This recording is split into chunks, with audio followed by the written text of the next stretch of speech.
Ave Maris Stella. Hello and welcome back to Vatican II in a Year. This is your host, Father Matthew Schneider. I am a priest of the Legionaries of Christ and a theology professor. This is a podcast on the StarQuest Production Network at sqpn.com. Today we're on day 357 and we're covering Gaudium et Spes 81 on the arms race is concerning. If you want to follow along, we have a reading plan and more details at sqpn.com/Vatican or frmatthewlc.com/Vatican. Yesterday, we mentioned how it is a crime against God and man to bomb cities. Today, we continue in Chapter 5, the fostering of peace and the promotion of a community of nations. We also continue Section 1, the avoidance of war. The summary today is we need to stop mutually assured destruction and the arms race to dedicate more to true peace. So, just for a little context here, for those of you who are a little younger, haven't learned enough, or don't remember enough Cold War history, MAD, or mutually assured destruction, was the foreign policy of both the US and the Soviets around this time period. The idea of MAD was each country had enough nukes that could fly far enough and had enough destructive power to destroy most or a large portion of the cities of the other. This way, neither one would ever want to launch a nuke or a serious weapon because the other one would just destroy all their cities in response. This is kind of what's implied here. The Council Fathers never used the term mutually assured destruction or MAD. That term might have been a little later, but that term has been used retroactively to describe this even if it wasn't the term originally. And once you had ICBMs, intercontinental ballistic missiles that you could launch from the US and the USSR to most of the major cities in the other country. At that point, MAD became the official policy of both, essentially.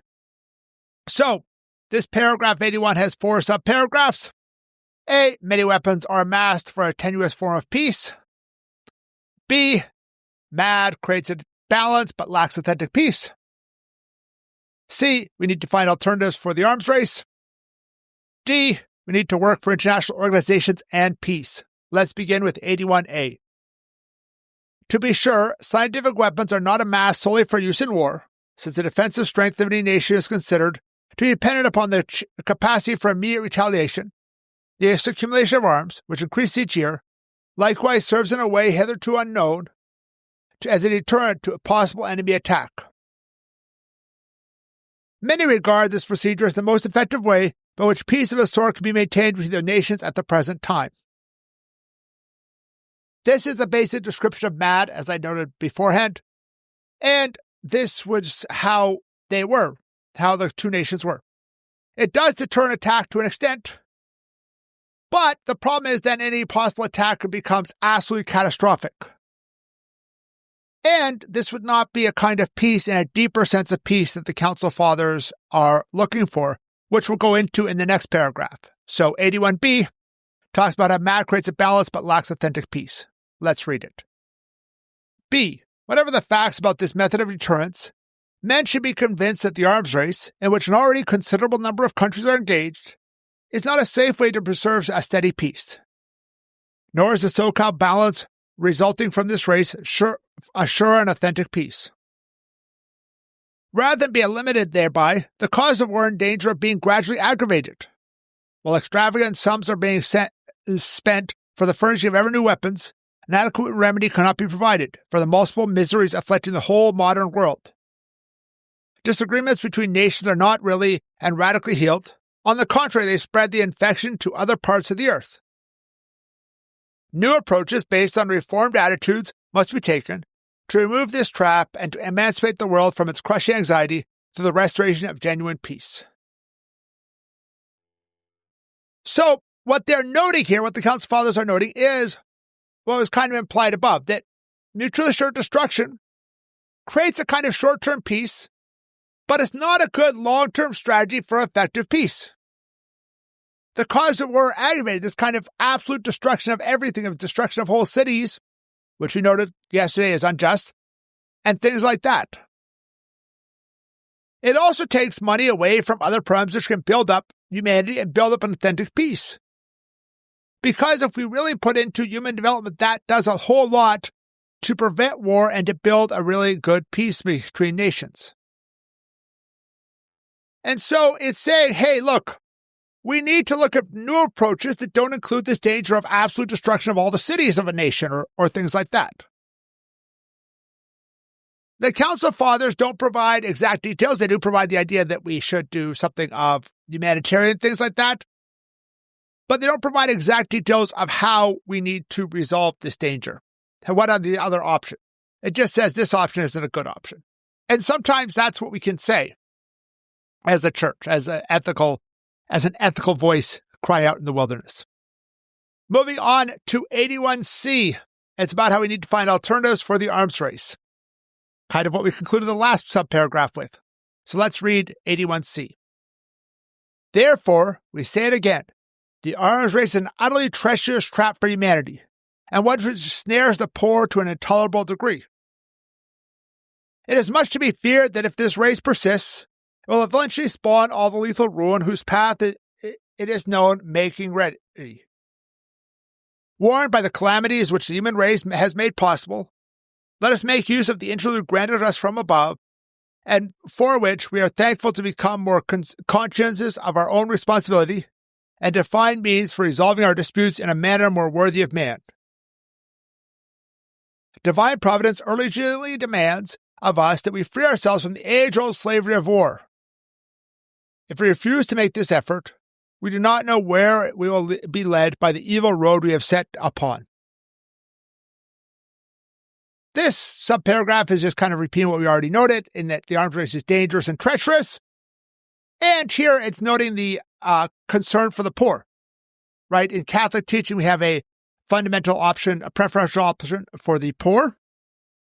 And unfortunately, this is not always followed in these kind of things, because all of a sudden these poor people who are not themselves, saber rattling or whatever, become the ones who are set up to be killed by these weapons.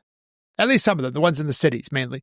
The kind of countryside farmers are probably actually some of the safer ones. And I wonder today how dangerous it is, how likely it is that there would actually be kind of a nuclear war.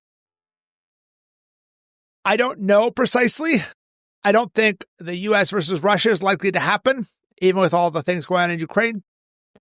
I'm not sure if the unjust government of China, if it tries to take over the just government of China, there might be something between the U.S. and fake China.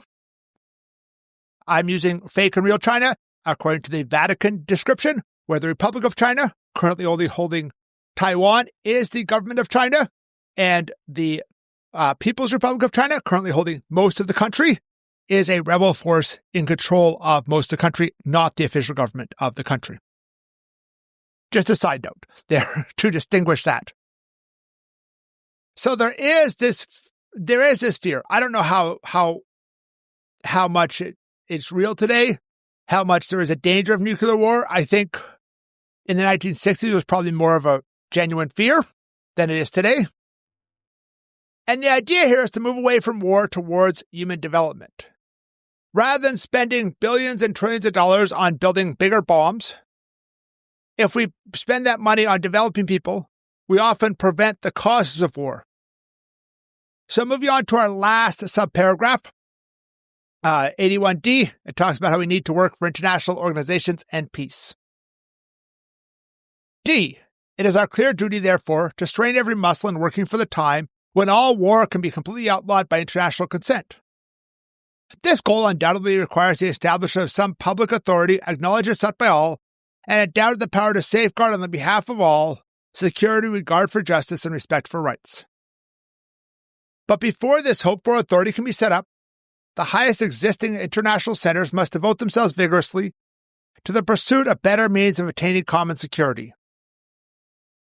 Since peace must be born of mutual trust between nations, and not be imposed on them through a fear of available weapons, everyone must labor to put an end to at last to the arms race, and to make a true beginning of disarmament, not unilaterally indeed, but proceeding at an equal pace according to agreement, and backed up by true and workable safeguards. Here, they are promoting some kind of international organization that can prevent war that everyone agrees to. About a decade after this, the UN peacekeepers came out, which do something of this. I don't think the UN peacekeepers are at all helpful in, are very helpful in preventing war. But a lot of times when two sides sign a peace deal, they can be helpful in, being the buffer zone and preventing either side from breaking that peace treaty. They've been in the Sinai now for almost 50 years, and it's better that they're there, I guess. So Egypt and Israel aren't fighting each other, and Cyprus for quite a while too, between the two sides of the Cypriot civil war, who technically have signed a peace treaty, but not actually I don't know the exact status right now. And obviously there are issues with them.